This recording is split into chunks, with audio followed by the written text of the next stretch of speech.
नमस्ते, मैं रमन, हिंदी अध्यापिका, आपके समक्ष कक्षा 10 का पाठ राम लक्ष्मण परशुराम संवाद लेकर उपस्थित हूँ।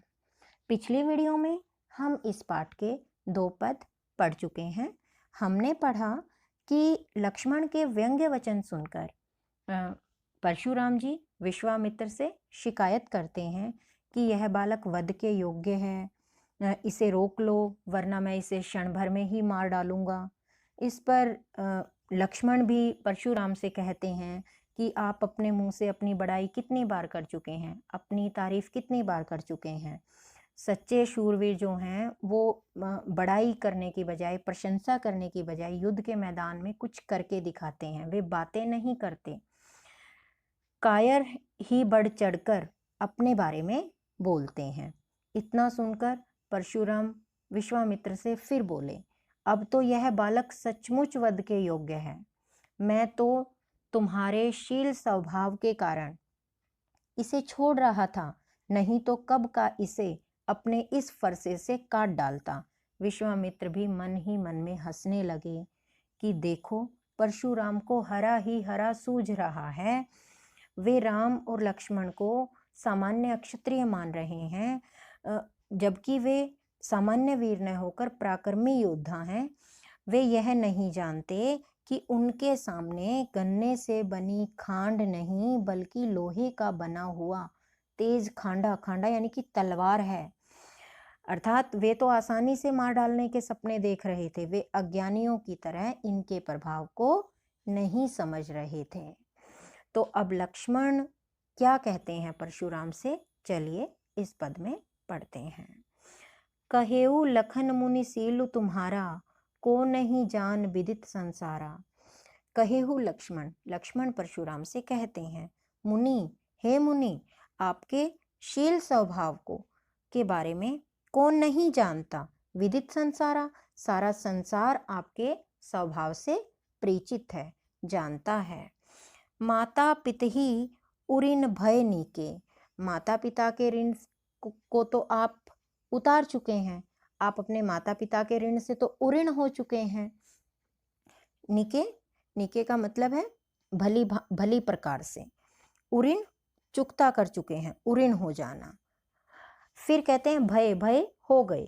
गुरु ऋणु रहा सोचू बड़ जी के, गुरु ऋणु, गुरु का ऋण, सोचू सोचकर, चिंता करके, बड़ बड़ी, जी के जी हृदय में।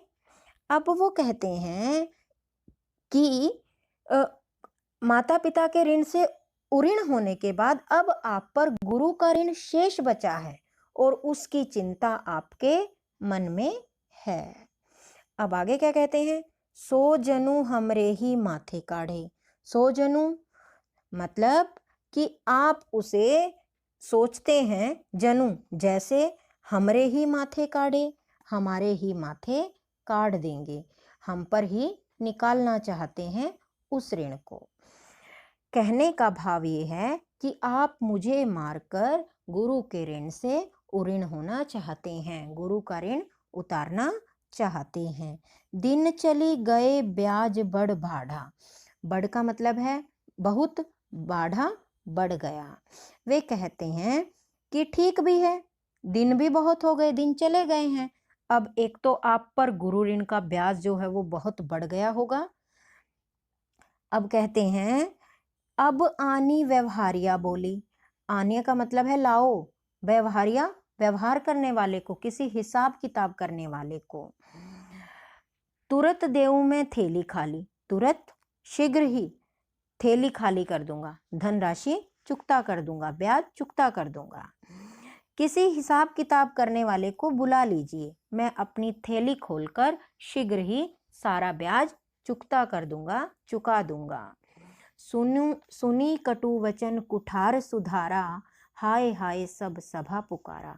सुनी, यह सुनकर कटु वचन, इस प्रकार के कटु वचन सुनकर कुठार सुधारा, फरसा साध लिया, सीधा कर लिया। लक्ष्मण के मुंह से ये कटु वचन सुनकर परशुराम ने अपना फरसा साध लिया, सीधा कर लिया। हाय हाय सब सभा पुकारे, सारी सभा में हाय हाय की पुकार मच गई, सारी सभा हाय हाय पुकारने लगी। भृगुबर परसु देखा बहु मोही। भृगुबर कौन है यहाँ पर? परशुराम जी, भृगु के वंशज परशुराम। मोही मुझे। अब वो कहते हैं देखा बहु मोही विप्र बिचारी बचो नृप दोही। विप्र होता है ब्राह्मण, बिचारी सोचकर बचो बचा रहा था। परशुराम जी कहते हैं, लक्ष्मण कहते हैं मैं आपको ब्राह्मण समझकर, ब्राह्मण जानकर बार बार लड़ने से बच रहा हूं, परंतु आप तो राजाओं के शत्रु हैं, नृप द्रोही, राजाओं के शत्रु हैं। लगता है आगे क्या कहते हैं, मिले न कभू सुभट रन गाढ़े। मिले न कभू, कभी मिले नहीं हो। सुभट, सुभट होता है वीर, वीरों से, योद्धाओं से।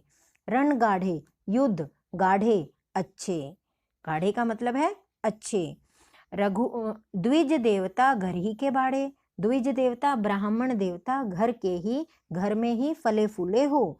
अब लक्ष्मण कहते हैं लगता है आपको युद्ध भूमि में आपका युद्ध भूमि में किसी पराक्रमी वीरों से कोई पाला नहीं पड़ा है, इसलिए हे ब्राह्मण देवता आप अपने घर में ही फले फूले हो, अपने घर में ही वीरता दिखाने के कारण फूले फूले फिर रहे हो। अनुचित कही सबु लोग पुकारे, रघुपति सैन ही लखनऊ नेवारे। वहां सभा में उपस्थित सभी लोग यह सुनते ही अनुचित है, अनुचित है, गलत है, गलत है कहने लगे। रघुपति राम ने भी सैन ही आंखों के इशारे से लखनऊ लक्ष्मण को नेवारे मना किया, रोका। राम ने भी लक्ष्मण को आंखों के इशारे से और अधिक बोलने से मना किया। लखन उत्तर आहुति सरिस, भृगभर कोपू कृसानु, बढ़त देखी जल संबचन, बोले रघुकुल भानु।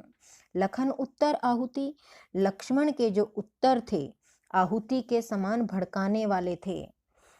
परशुराम का क्रोध आग के समान था। भृगुवर परशुराम, कोपू क्रोध, कृशानु आग के समान। बढ़त देखी जल सम बचन, बोले रघुकुल बानी। अतः आग को बढ़ता हुआ देखकर श्री रामचंद्र जल के समान शीतल वचन बोले। यानी कि लक्ष्मण के जो वचन उत्तर थे आहुति के समान भड़काने वाले थे और अधिक परशुराम को क्रोध दिलाने वाले थे। परशुराम का क्रोध जो है वो आग के समान था जो लक्ष्मण के वचनों से भड़क उठा था। इसलिए आग को बढ़ता हुआ देखकर, परशुराम के क्रोध को बढ़ता हुआ देखकर श्री रामचंद्र जल के समान शीतल वचन बोले। हमारा पाठ यहीं समाप्त होता है। इस पाठ में हम इस पाठ का काव्य सौंदर्य एक बार पूरा कर लेते हैं कि पूरे पाठ में किस तरह का काव्य सौंदर्य किया गया है। हालांकि हमने साथ की साथ हर पद में काव्य सौंदर्य किया है। पूरे के पूरे संवाद का यदि आ जाता है पाठ के आधार पर तुलसी के भाषा सौंदर्य पर प्रकाश डालिए तो उसके लिए मैं आपको करवा रही हूँ। ये रामचरितमानस से लिया गया ये अंश है। अवधी भाषा का प्रयोग यहाँ पर तुलसीदास जी ने किया है। चौपाई और दोहा शैली को अपनाया गया है। हर पद में पहले चौपाई है, उसके बाद एक दोहा है। तुलसी की प्रत्येक चौपाई संगीत के सुरों में ढली हुई जान पड़ती है। कहने का मतलब है गेय शैली है। पूरे काव्यांश में उपमा, उत्प्रेक्षा, रूपक, पुनरुक्ति प्रकाश, अनुप्रास, वक्रोक्ति का कुशलता पूर्वक यहाँ प्रयोग किया गया है। उपमा का उदाहरण लखन उत्तर आहुति सम। उत्प्रेक्षा तुम्हें तो कालू हाँक जनु लावा। रूपक भानुबस राकेश कलंकु। अनुप्रास तो जगह जगह बिखरा पड़ा है। मुहावरेदार भाषा है, गेय शैली है, संगीतात्मकता है, वीर रस की सुंदर अभिव्यक्ति है, मुहावरों और सुक्तियों का सुंदर प्रयोग किया गया है।